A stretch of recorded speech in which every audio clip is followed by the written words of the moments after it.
Herkese merhabalar. Yeni bir farklı içerikte sizlerle beraberiz arkadaşlar. Son günlerde adından sıkça bahsedilen Netflix'teki Güney Kore dizisi Squid Game.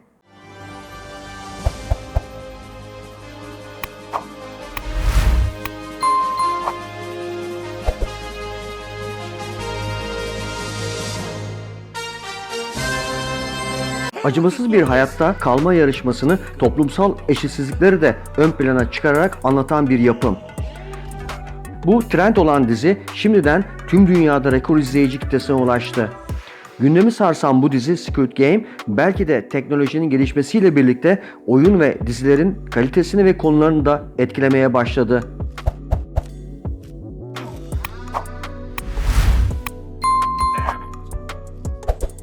Aslında dünyayı sarsan pandeminin de bunda katkısı çok büyük.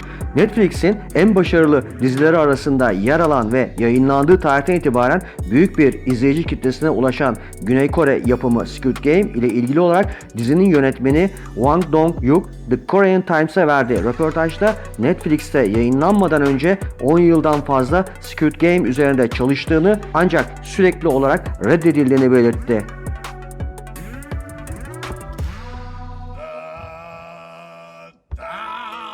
I don't know who started this shitty game, but that button should end it. So, Az önce de bahsettiğim üzere şu an trend olmasının sebebi pandeminin getirmiş olduğu etki bence. Yönetmen Hwang Dong-hyuk'un yaptığı açıklamada hikayeyi diziye dönüştürmek tıpkı 10 yıl önce olduğu gibi hala bir macera. Ya hep ya hiç olacağını biliyordum. Ya bir başyapıt olacaktı ya da alışılmadık bir fiyasko. Bu çalışmanın arkasındaki fikir çok deneyseldi. Bu yüzden seyircilerin, karakterlerin, çocuk oyuncuları oynamak için hayatlarını riske attığını, ikna edici bulup bulmayacağını kendime hep sormaya devam ettim.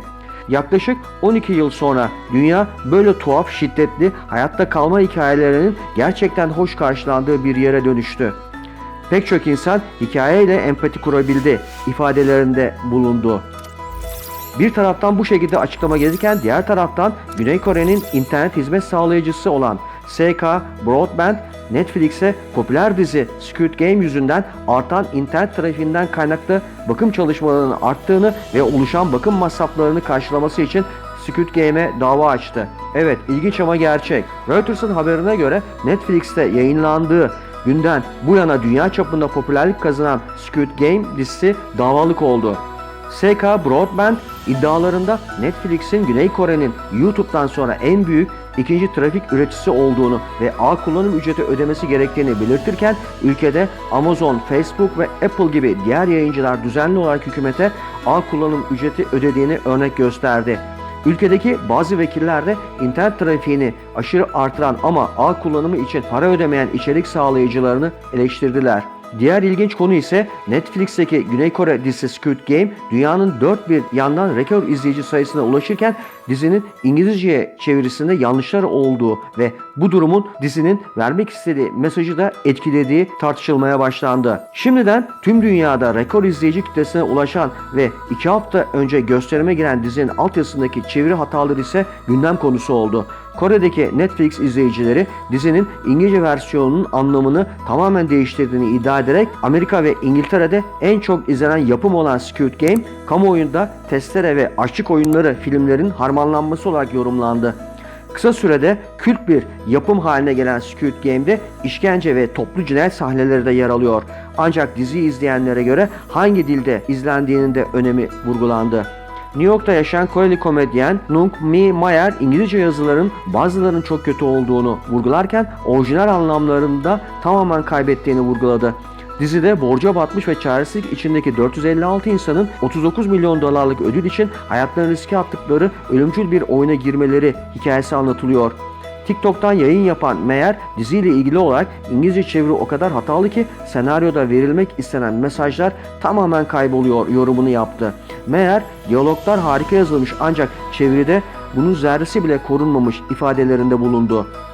Komedyen Twitter hesabından da çevirideki bazı hatalı örneklere yer verdi. Meyer bir sahnede oyunculardan birisi diğerlerini kendisiyle birlikte oynamaları için ikna etmeye çalışırken İngilizce çeviriye göre dahi değilim ama yine de elimden çok iş gelir dediğini, Korece orijinalinde ise vurgunun bambaşka olduğunu belirtiyor. Orijinal metinde oyuncunun çok zekiyimdir, sadece okumaya fırsatım olmadı dediğini ifade ediyor. Meğer bu durumun nedeni olarak ise içerik çokluğunu ve çevirmenlerin yetersiz maaşını gösterdi. Meğer çevirmenler düşük maaş alıyor ve fazla çalışıyor ve bu onların suçu değil. Bu sanatı takdir etmeyen yapımcıların hatasıdır ifadelerinde bulundu. Çeviri hatası nedeniyle orijinal metinde toplumdaki eğitim eşitsizliği vurgulanırken İngilizce çeviride aynı mesajın hissedilmediği vurgulandı. Görünen o ki bu ve benzeri dizi veya oyunlar gündemi bir hayli meşgul edeceğe benziyor. Sanırım geleceği birileri bizim için kendi istedikleri yönde geliştiriyor. Evet, bir videonun daha sonuna geldik. Kanalımı beğendiyseniz beğenip paylaşmayı, bildirim sesini açmayı unutmayın arkadaşlar. Başka bir videoda görüşmek üzere. Hoşça kalın.